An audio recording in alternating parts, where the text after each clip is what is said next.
जवळजवळ आपला 70 ते 80% मानसिक त्रास आपण स्वतः निर्माण केलेला असतोय. मित्रांनो, मानसिक त्रासातून बाहेर पडण्यासाठी मी तुम्हाला कोणत्या ज्योतिषी किंवा ग्रहदशा किंवा असं लिंबू टाका वगैरे काही सांगणार नाहीये.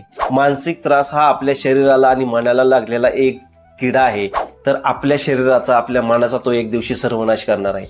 प्रॉब्लेमवर फोकस करण्यापेक्षा त्या प्रॉब्लेमच्या सोल्युशनवरती तुम्ही जर फोकस केला, आपला जो मेंदू आहे, या मेंदूमध्ये आपण जो काही कचरा भरलेला आहे, विचारांचा कचरा भरलेला आहे, तो कचरा तुम्ही जोपर्यंत बाहेर काढत नाही, पण एक गोष्ट कायम लक्षात ठेवा, याची जिरवण्यात आणि त्याची जिरवण्यात स्वतःची जिरत नाही का याचा पण विचार करा. जोपर्यंत तुमच्याकडे ती सत्ता आहे, पैसा आहे, संपत्ती आहे, तोपर्यंत तुमची वाहवा करणाऱ्या लोकांची तुमच्या बाजूला खूप गर्दी असते. अपेक्षा एवढ्या मोठ्या झालेल्या आहेत ना, की त्या अपेक्षांच्या खाली आपण किती दबलो आहे हे आपल्याला समजतच नाहीये.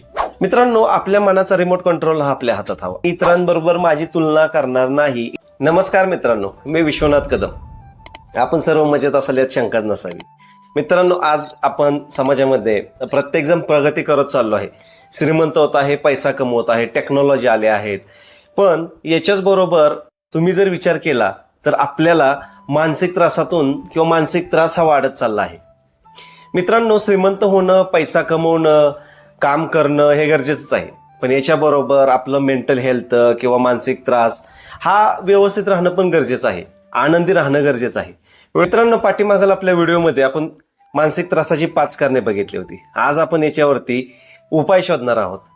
मित्रांनो, मानसिक त्रासातून बाहेर पडण्यासाठी मी तुम्हाला कोणत्या ज्योतिषी किंवा ग्रहदशा किंवा असं लिंबू टाका वगैरे काही सांगणार नाहीये.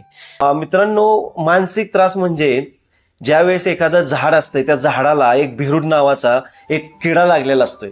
हा किडा जसा हळूहळू त्या झाडाला पोखरत नेऊन त्या झाडाचं जीवन नष्ट करतो किंवा सर्वनाश करतो, त्याचप्रमाणे मानसिक त्रास हा आपल्या शरीराला आणि मनाला लागलेला एक किडा आहे. आणि तो किडा जर आपण जपून ठेवला किंवा त्याला सांभाळ केला, त्याला खत पाणी जर घातलं, तर आपल्या शरीराचा, आपल्या मनाचा तो एक दिवशी सर्वनाश करणार आहे. त्याच्यामुळं याच्यातून तुम्ही बाहेर पडा. मित्रांनो, जोपर्यंत मानसिक त्रास हा कॉमन आहे, साधा आहे, तो तुमच्या सिच्युएशनवर डिपेंड आहे. 1 किंवा 2 दिवसात तुमचा मानसिक त्रास कमी होतो, एवढा काही प्रॉब्लेम नाहीये. पण जर हाच त्रास तुम्हाला आठवडे 2-2 आठवडे किंवा महिनाभर राहत असेल, तर खूप धोकादायक आहे आपल्या शरीरासाठी आणि आपल्या मनासाठी. याचाच परिणाम, याचाच कन्व्हर्जन मित्रांनो आपल्या मानसिक रोगामध्ये होऊ शकतं. मित्रांनो, परवाच आपण एक अपघात बघितला. तो अपघात नव्हता, ॲक्च्युली एका ड्रायव्हरने अख्खी टेम्पो ट्रॅव्हल पेटवली आणि त्याच्यामध्ये निष्पाप लोकांचा बळी गेला. हे मित्रांनो झालं का? तर त्या ड्रायव्हरला काही मानसिक त्रास होता, त्याला कंपनीने बोनस दिला नाही किंवा त्या गाडीमध्ये जे लोक बसत होते त्यांनी त्याला त्रास दिला होता. हा त्रास इतका पुढे गेला, त्याचा मानसिक त्रास त्याने एवढा त्रास करून घेतला की तो आज खून करण्यापर्यंत गेला. आज त्याने बस पेटवून त्याच्यामधल्या निष्पाप लोकांना मारलं. मित्रांनो, ज्यांनी त्रास दिला ती लोक तर वाचली, पण ज्यांनी काहीच केलं नव्हतं किंवा जे निष्पाप होती ती लोक मेली. मित्रांनो, परवाची एक गोष्ट घडली पुण्यामध्ये की एका IT इंजिनियरने आपल्या बायकोच्या चारित्र्यावरती संशय घेतला आणि त्या संशयातून आपल्या 5 ते 6 वर्षाच्या मुलाला त्याने गळा चिरून मारलं.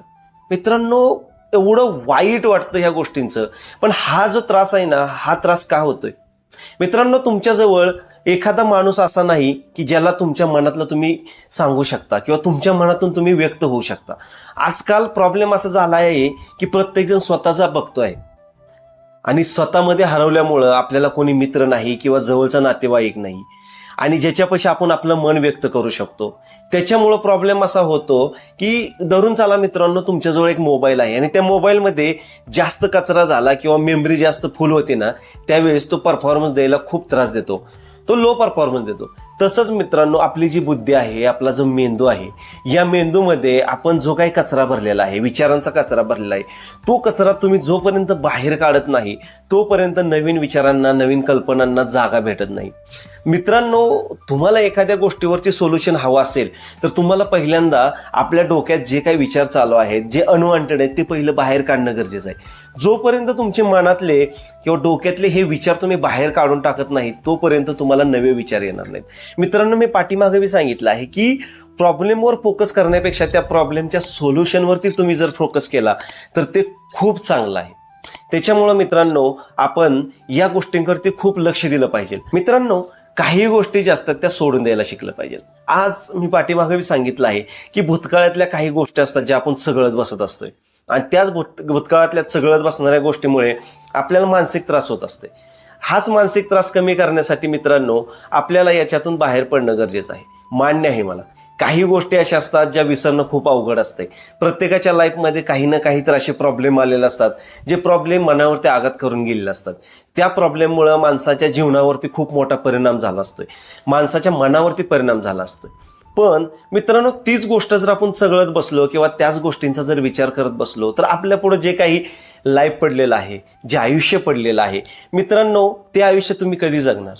कारण याच्यामध्ये जर आपलं आयुष्य निघून गेलं तर त्या आयुष्याचा आपल्याला जे देवाने दिलेलं आहे, इतक्या योनीमधून फिरून आपण इथपर्यंत पोहोचलेलो आहे, ते आयुष्य तुम्ही कधी जगणार? मग प्रत्येक वेळेस किंवा हे जे आपलं आयुष्य आहे हे फक्त काय मानसिक त्रासामध्ये जगण्यासाठीच आपल्याला मिळालेलं आहे का? मित्रांनो, मान्य आहे, या गोष्टी विसरणं अवघड जरी असलं तरी अशक्य नाहीये. त्या गोष्टी विसराव्या लागणार आहे. जसजसं आपण पुढे जातो तसतसं आपल्याला या गोष्टीतून बाहेर पडणं गरजेचं आहे. एखाद्याच्या जीवनातून एखादी व्यक्ती निघून जात असते. मित्रांनो, ज्यावेळेस आपल्या तोंडातून एखादा शब्द निघून जातो आणि आपल्या जीवनातून एखादी व्यक्ती निघून जाते किंवा या जगातून निघून जाते, त्यावेळेस त्या व्यक्तीबद्दल आपल्या मनामध्ये असलेले विचार, त्या व्यक्तीबद्दल आपल्याबद्दल असलेली आर्त, त्यांच्या आठवणी ह्या जपल्याच पाहिजेत आणि ते जपायला हवं. पण मित्रांनो, त्यांच्या आठवणीमध्ये जे काही आपलं आयुष्य चालू आहे याच्यामध्ये हे आयुष्य आपण किती पाठीमाग घालवणार आहोत, याच्यामध्ये मानसिक त्रास घेऊन आपल्या स्वतःवरती किंवा इतरांवरती किती दबाव टाकणार आहोत. मित्रांनो, एक व्यक्ती गेली म्हणून सगळं संपलं असं होत नाहीये. आपल्या आयुष्यामध्ये त्याच्या पण बाजूला आपल्याला भरपूर व्यक्ती असतात. आपण त्या शोधलं पाहिजे आणि त्याच्यामध्ये आपलं सुख शोधलं पाहिजे. मित्रांनो, आपल्या मानसिक त्रासामुळे फक्त तुम्हाला एकट्याला त्रास होत नसतोय. आज घरातला एखादा कर्ता पुरुष असेल, घरातली एखादी कर्ती स्त्री असेल, या व्यक्तीने जर मनाला मानसिक त्रास घेऊन जर ती दडपणामध्ये गेली तर त्यांचं अख्खं कुटुंब त्या मानसिक दबावाखाली जात असते. याचा पण थोडासा मित्रांनो विचार करा. आणि आज आपला जो काही हा जन्म आहे, हा जन्म किती दिवसाचा आहे? आज मित्रांनो आपल्याला एका मिनिटाची, एका दिवसाची गॅरंटी नाहीये. तर येणाऱ्या पुढच्या 10-5 वर्षासाठी जर आपण विचार करत असेल किंवा पाठीमागं घडलेल्या गोष्टींच्या विचारामध्ये जर जगत असोल तर आपलं आयुष्य किती हे आपल्याला काय माहित आहे? आपल्यामुळे इतरांना पण त्रास होऊ नये किंवा स्वतःला त्रास होऊ नये याच्यासाठी या गोष्टींना तुम्ही जपलं पाहिजे, जतन केलं पाहिजे. पण ते एक आठवणी म्हणून, त्रास म्हणून नाही. तर त्याच्यामुळं मित्रांनो याच्यातून थोडंसं बाहेर पडा. आज समाजामध्ये आपण बघतो प्रत्येक ठिकाणी छोट्या छोट्या कारणावरनी भांडणं होतात. छोट्या छोट्या कारणावरनी एकमेकांना मारण्याची भाषा केली जातील. भाऊभावकी असेल, मित्रमंडळी असेल, पाहुणेरावळे असेल. याच्यामध्ये मित्रांनो आज प्रत्येकजण म्हणतो याची जिरवायची आणि त्याची जिरवायची. पण एक गोष्ट कायम लक्षात ठेवा, याची जिरवण्यात आणि त्याची जिरवण्यात स्वतःची जिरत नाही का याचा पण विचार करा. कारण मित्रांनो, आपण ज्यावेळेस इतरांना जिरवण्याची विचार करत असतोय त्यावेळेस आपण आपली मानसिक स्थिती जी असतोय ते खालावत जात असतोय. आपण फक्त त्या समोरच्या व्यक्तीचाच विचार करत असतोय आणि त्या समोरच्या व्यक्तीचा विचार करणे न जाता आपण आपल्या प्रगतीला, आपल्या आनंदाला आपण हरवत चाललो आहे. मित्रांनो, हा आनंद आहे ना, हा आनंद जग कुणी देत नाही तुम्हाला. समोरच्या माणसाने आपल्याला थोडंसं वाईट बोललं किंवा काहीतरी बोललं म्हणून त्याच्यामुळं आपण मानसिक त्रास घेऊन काय फायदा आहे? कारण हा मानसिक त्रास समोरचा माणूस घेईल याची गॅरंटी नाही. मित्रांनो, रस्त्याने जाताना एखाद्यानं गाडीनं कट मारला म्हणून आपण त्याच्याबरोबर भांडणं करणार आहोत किंवा एखादा व्यसनी माणूस चाललाय आणि त्यांनी तुम्हाला काहीतरी वेडं-वाकडं बोललं, जाऊ द्या ना, काय फरक पडतो? अरे त्यांनी बोललं म्हणून काय आपल्या शर्टाला किंवा आपल्या शरीराला भोकं पडणार नाही ते. तर त्याच्यामुळे होणार आहे आपल्या मनावरती आघात होणार आहे. याच्यापेक्षा जाऊ द्या, सोडून द्या.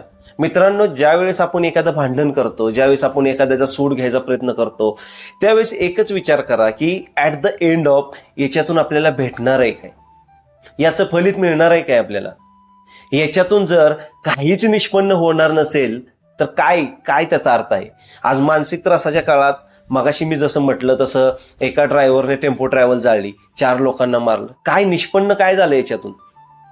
त्याच्या रागाचं रूपांतर झालं खरं त्याच्या मानसिक रोगात, पण आज त्याला खडी फोडायचीच वेळ आहे. जे निष्पाप लोक मेली त्यांच्या परिवारांचं काय? त्याच्यामुळं आपला मानसिक त्रास किती पुढे जातोय हा आपण विचार करायला पाहिजे. भावाभावात असेल, बहिणी भावात असतील किंवा अजून कुठेही असेल, छोट्या छोट्या कारणावरनं ज्या काही गोष्टी होतात ना मित्रांनो, ह्या गोष्टी ज्या असतात ना, ह्या बऱ्यापैकी गोष्टी ह्या गैरसमजातून झालेल्या असतात. त्याच्यामुळं आपल्या बरोबर ज्याच्याबरोबर आपलं भांडण आहे किंवा ज्याच्याबरोबर आपला वादविवाद आहे, आपण ज्याच्याशी बोलत नाही ना, तर त्याच्याशी संवाद साधणं खूप गरजेचं आहे. संवादामधून खूप काही गोष्टी निष्पन्न होतात, खूप गैरसमज दूर होतात. त्याच्यामुळे मित्रांनो, एखाद्याबद्दल मनामध्ये गैरसमज निर्माण करून ठेवण्यापेक्षा त्याच्याशी बोलून बघा आणि गोष्टी क्लिअर करा. त्याच्यामुळे मित्रांनो, छोट्या छोट्या गोष्टी असतात ना, ज्या गोष्टींचा आपण भांडवल करतो किंवा ज्या गोष्टींचा आपण खूप खूप मोठा विचार करत बसतो आणि मनाला कुडत बसतो प्रत्येक गोष्टीत आनंद घ्यायला शिका. महत्त्वाची गोष्ट म्हणजे दिवसातून 10 मिनिटं तरी तुम्ही स्वतःला वेळ द्या. आणि स्वतःला जोपर्यंत वेळ देत नाही, स्वतःला तुम्ही समजून घेत नाही, तोपर्यंत मानसिक त्रासातून बाहेर पडत नाही. तर साधे साधे उपाय करून तुम्ही मनाला समजावा आणि त्याच्यातून तुम्ही बाहेर पडा. हे छोटे छोटे गोष्टी आहेत ना, ह्या खूप मोठ्या आहेत. याच्यातून तुम्ही तुमचा मानसिक त्रास खूप कमी करू शकता. मित्रांनो, बरेच वेळा प्रॉब्लेम असा असतोय की आपल्याला मानसिक त्रास तर असतोय, पण तो मानसिक त्रास कुठल्या कारणामुळे आहे हेच आपल्याला समजत नाही. त्याच्यामध्ये काही कंट्रोलमध्ये असणारी कारणं असतात, तर काही अनकंट्रोलमध्ये कारणं असतात. मित्रांनो, पहिलं तर एक काम करा. तुम्ही एक पेन आणि पेन्सिल घेऊन जे आपल्याला मानसिक त्रास आहे ते लिहून काढा आणि त्याच्यामध्ये 2 कॅटेगरी करा. एक कॅटेगरी जी आपल्या कंट्रोलमध्ये आहेत ते मानसिक त्रास, आणि दुसरा जे आपल्या कंट्रोलमध्ये नाही असा. मित्रांनो, जर तुम्ही पेन आणि पेपर घेऊन लिहायला चालू केलं तर जवळजवळ तुमचा 30 ते 40% मानसिक त्रास ऑलरेडी निघून गेलेला असेल. कारण बरेच वेळा असा प्रॉब्लेम होतो की आपण जो विचार करतो, आपण जो त्रास घेतो किंवा मनावरती जे दडपण असतं ते कशामुळे असतं हे आपल्याला समजत नाही. काही काही वेळेस मन उदास होतं. कशामुळे होतं? उगाच होतं. त्याला काहीच कारण नसतंय. आणि ज्या वेळेस आपण त्याच्यातून बाहेर पडतो त्यावेळेस आपण परत विचार केला तर लक्षात येतं, यार आपण कशासाठी टेन्शन घेत होतो. मित्रांनो, एक साधं उदाहरण देतो. तुम्ही एखाद्या कार्यक्रमाला चालला असाल, कोणाच्या लग्नाला चालला असाल, त्यावेळेस तुम्ही नवीन कपडे घातलेले असतात. पण काही वेळेस काय होतं की चुकून एखादा डाग आपल्या शर्टावरती पडलेला असतो. पण जास्त तर आपलं लक्ष फक्त त्या डागाकडतीच असते. आपल्याला असं वाटतं की जर 2 डाग जगाने बघितला किंवा बाकीच्या लोकांनी बघितला तर काय म्हणतील. त्याच्यासाठी तो आपण डाग मिटवण्यासाठी त्याच्यावरती पाणी मारतो किंवा पाण्याने पुसायचा प्रयत्न करतो. पण एक गोष्ट लक्षात ठेवा, तो डाग आहे तो वाढतच जातो. नंतर आपण कार्यक्रमात गेल्यावरती आपलं लक्ष फक्त त्या डागाकडतीच असते. आपण एवढा चांगला पेहराव घातलेला असतोय, नवीन कपडे घातलेले असतो, याच्यापेक्षा आपलं मन त्या डागावरती असते. दुसरी गोष्ट, आपण काय विचार करतो की आजूबाजूला जे काही ऍक्टिव्हिटी चालू आहेत कार्यक्रमामध्ये त्याच्याकडे आपलं लक्ष कमी होतं आणि आपण फक्त एकच मनावरती दडपण असतं की आपल्या शर्टावरती डाग आहे, कुणी बघल आणि काहीतरी म्हणल. पण मित्रांनो, एक गोष्ट लक्षात ठेवा, जोपर्यंत एखादा माणूस जवळ येऊन तो डाग बघत नाही तोपर्यंत त्याला दिसत नाही. दुसरी गोष्ट, प्रत्येकजण आपल्या आपल्या विचारामध्ये, प्रत्येकजण आपल्या आपल्या ऍक्टिव्हिटीमध्ये बिझी असतोय. त्याच्यामुळे तुमच्याकडे ते बघायला वेळ असतोच कुणाला. आणि एवढं तो आपल्या शर्टाकडे कुणी बघत नाही आणि दिवसभर आपण उगाच विचारत राहतो. त्याच्यासाठी मित्रांनो, एक छोटीशी गोष्ट असते किंवा छोटा प्रॉब्लेम असतो, पण त्याला आपण उगाच मोठं करतो आणि मोठं केलेल्या प्रॉब्लेममध्ये आपण अडकून बसतो. मित्रांनो, मी असं नाही म्हणणार की प्रत्येक प्रॉब्लेम हा छोटा असतोय आणि आपण मोठा करतो. काही प्रॉब्लेम असतात, काही मानसिक त्रास हे जेन्युइन असतात ज्याच्यासाठी आपल्याला वेळ द्यावा लागतो. पण फक्त टेन्शन घेऊन किंवा ताण घेऊन कुठले प्रॉब्लेम सुटलेत असं होत नाहीये. मित्रांनो, आपल्याला जर एखादा प्रॉब्लेम सोडवायचा असेल, आपल्याला जर एखादा ताणामधून बाहेर पडायचं असेल तर आपल्याला पहिल्यांदा आपली मानसिकता बदलली पाहिजे. आपल्याला त्या गोष्टीकडे बघण्याचा जो आपला दृष्टिकोन आहे तो दृष्टिकोन बदलला पाहिजे.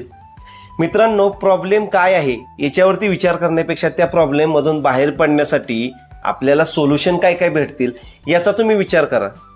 मित्रांनो, काय होतं माहिती आहे का, आपण बऱ्याच वेळा प्रॉब्लेम जो असतो ना त्या प्रॉब्लेमच्या मुळापर्यंत जातच नाही. आपण काय करतो, वरवरूनच त्या प्रॉब्लेमला बघतो आणि त्या प्रॉब्लेमची शंका किंवा त्या प्रॉब्लेमचं सोल्युशन शोधण्यासाठी अशा लोकांकडे जातो ज्यांना याबद्दल काही माहीतच नसते. पहिल्यांदा आपण जिथे ते सोल्युशन शोधणार आहात ते सोल्युशन ज्याच्याकडून आपण घेणार आहोत तो माणूस कसा आहे किंवा त्यांच्याकडे ते तेवढं नॉलेज आहे का, या गोष्टींचा पण विचार केला पाहिजे. बरेच वेळा आपले प्रॉब्लेम्स किंवा आपल्याला एक सवय असते आपला दिखाऊपणा करण्याची, आपला मोठेपणा दाखवण्याची. मित्रांनो, तुमच्याकडे जर त्या गोष्टी अवेलेबल असतील किंवा तुम्ही खरंच श्रीमंत असाल, तुमच्याकडे ते तेवढं नॉलेज असेल, तर तुम्हाला कोणतीही गोष्ट दाखवण्याची गरज पडत नाहीये, मोठेपणा मिरवण्याची गरज पडत नाहीये. पण जर तुमच्याकडे ती एखादी गोष्ट नाही आणि तुम्ही त्याचा मोठेपणा करताय किंवा दाखवताय, स्वतःला इतरांपेक्षा श्रेष्ठ आहे असं जर तुम्ही दाखवायचा प्रयत्न करत असाल, तर याच्यातून खूप मोठा मानसिक त्रास होतो हे तुमच्या लक्षात येत नाहीये.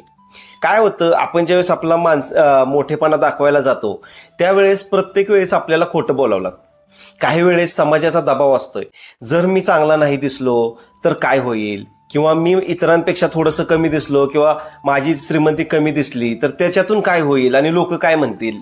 याच्यामुळं आपण आपला दिखाऊपणा करण्यासाठी खूप प्रयत्न करत असतोय, रात्रंदिवस त्याच गोष्टींचा विचार करत असतोय आणि त्याच्यामुळं काय होतं माहिती आहे का, आपण त्या गोष्टीमध्ये गढलं जातो, आपण त्या गोष्टीमध्ये गुंतलं जातो आणि त्या गुंतल्यातून आपल्याला मानसिक त्रास होतो. याच्यापेक्षा मित्रांनो, आपण जसे आहोत, आपल्याकडचे जे आहे तेच तुम्ही समाजाला दाखवा. जास्त दाखवण्याच्या नादामध्ये आपल्या स्वतःला मानसिक त्रास करून घेण्यात काय अर्थ आहे. आणि अजून एक गोष्ट, जरी समजा तुम्ही एखाद्याला तुमचा मोठेपणा दाखवला, जगाला तुम्ही तुमचा मोठेपणा दाखवला, फरक काय पडणार आहे. जगाला काहीही देणं घेणं नाही. जग तुम्हाला तुमच्या समोर चांगलं म्हणेल, पण पाठीमागं ते जग काय म्हणेल हा तुम्हीच विचार करा. याच्यासाठी मित्रांनो, दुसऱ्यांना काहीतरी आपला मोठेपणा दाखवून स्वतःचं मानसिक त्रास वाढवून घेण्यापेक्षा आपण जसे आहोत तसे राहावा, जसे आहोत तसे दाखवा. याच्यातून काय होईल, आपला मानसिक त्रास कमी होईल. मित्रांनो, आज सोशल मीडियाचा जमाना आहे. प्रत्येक जण सोशल मीडियावरती मी किती मोठा आहे, त्याच्यानंतर मी किती लक्झरियस लाईफ जगत आहे, खूप चांगल्या चांगल्या ठिकाणी फिरायला जात आहे, मोठमोठ्या गाड्या वापरत आहे, महागडे मोबाईल वापरत आहे, असं प्रत्येकजण दाखवायचा प्रयत्न करत असतं. पण याच्यातून होतं काय की जनसामान्य आहे किंवा आपल्याला असं आहे की काही लोकांना मोबाईलचं व्यसन लागलेलं आहे. रील्स पाहणे किंवा यूट्यूबवरती ह्या सगळ्या गोष्टींमधून होतं काय, ज्यावेळेस आपण अशा प्रकारच्या लोकांचं आयुष्य बघितलं जातं, त्यांचं जीवनमान बघतो, त्यावेळेस स्वतःला आपण कमी लेखतो. आपलं जे यश आहे किंवा आपण जे कमवलेलं आहे याच्यामध्ये ते आपल्याला कमी वाटतं. आपल्याला प्रत्येक गोष्टीत आपला संघर्ष दिसतो, प्रत्येक गोष्टीत आपल्याला आपलं अपयश दिसतं. ह्याच्यामुळं काय होतं की आपण नैराश्यात जाण्याची शंका असते किंवा नैराश्यात जाण्याची एक दाट शक्यता असते. याच्यामुळं काय होतं, एकदा आपण नैराश्यामध्ये गेलो की आपण जे काही संघर्ष करत आहे, जे काही आपलं यश आहे, आपण जे काही प्रयत्न करत आहोत तो आपण प्रयत्न थांबवतो आणि हे प्रयत्न थांबवल्यानंतर काय होतं तर आपली प्रगती थांबते. मित्रांनो, जे सोशल मीडियावरती प्रत्येक ठिकाणी दाखवलं जातं ते खरंच असतं असं नसतंय. कितीतरी केसमध्ये तुम्ही बघितलं असेल, ज्यावेळेस कोरोना काळ आला त्यावेळेस काही सेलिब्रिटी होते, त्यांनी स्वतःच्या महागड्या गाड्या दाखवल्या, मोबाईल दाखवले, पण अक्षरशः कोरोनाच्या काळामध्ये त्यांना रस्त्यावर यायची वेळ आली होती. काही लोकांनी या मानसिक त्रासाच्या दबावाखाली आत्महत्या केल्या. का केल्या आत्महत्या? कारण त्यांना ज्यावेळेस त्यांच्याकडे थोडाफार पैसा होता त्यावेळेस त्यांना लाईमलाईटमध्ये राहण्यासाठी किंवा एक लक्झरियस लाईफ जगण्यासाठी किंवा जगाला दाखवण्यासाठी त्यांनी तो पैसा खर्च केला आणि ज्यावेळेस त्यांची कमाई थांबली त्यावेळेस त्यांच्याकडे ती पैसे राहिले नाहीत आणि त्याचा दबाव घेऊन किंवा त्याचं टेन्शन घेऊन त्यांनी काही केलं तर याच्यामधून ते आत्महत्या केल्या. मित्रांनो, कंपॅरिझन करणं म्हणजे किंवा स्वतःची तुलना इतरांशी करणे म्हणजे आपण स्वतःची व्हॅल्यू स्वतःच कमी करून घेत असतोय. आपल्याला देवानी एक युनिक बनवलं आहे, आपल्यासारखा स्पेशल फक्त आपणच असतोय, हे तुम्ही स्वतःला समजून सांगणं खूप गरजेचं आहे. जोपर्यंत तुम्ही स्वतःला स्पेशल समजत नाही किंवा स्वतःला एक ग्रेट समजत नाही तोपर्यंत आपण या कंपॅरिझनमधून बाहेर पडत नाही. इतरांशी तुलना करून आपण आपल्या स्वतःचं जे काही आयुष्य आहे ना ते बर्बादीच्या ठिकाणी घेऊन जातो. जसं मी पाठीमागं म्हणलं की ज्यावेळेस आपण दिखावापणा करत असतोय किंवा मोठेपणा दाखवत असतोय त्यावेळेस आपल्याला खर्च पण तेवढंच करावा लागत असतो. आपली जेवढी परिस्थिती नाही त्याच्यापेक्षा जास्त आपण खर्च करतो आणि त्याचा तोटा काय होतो तर आपण या दिखावपणाच्या नादात कर्जबाजारी होतो.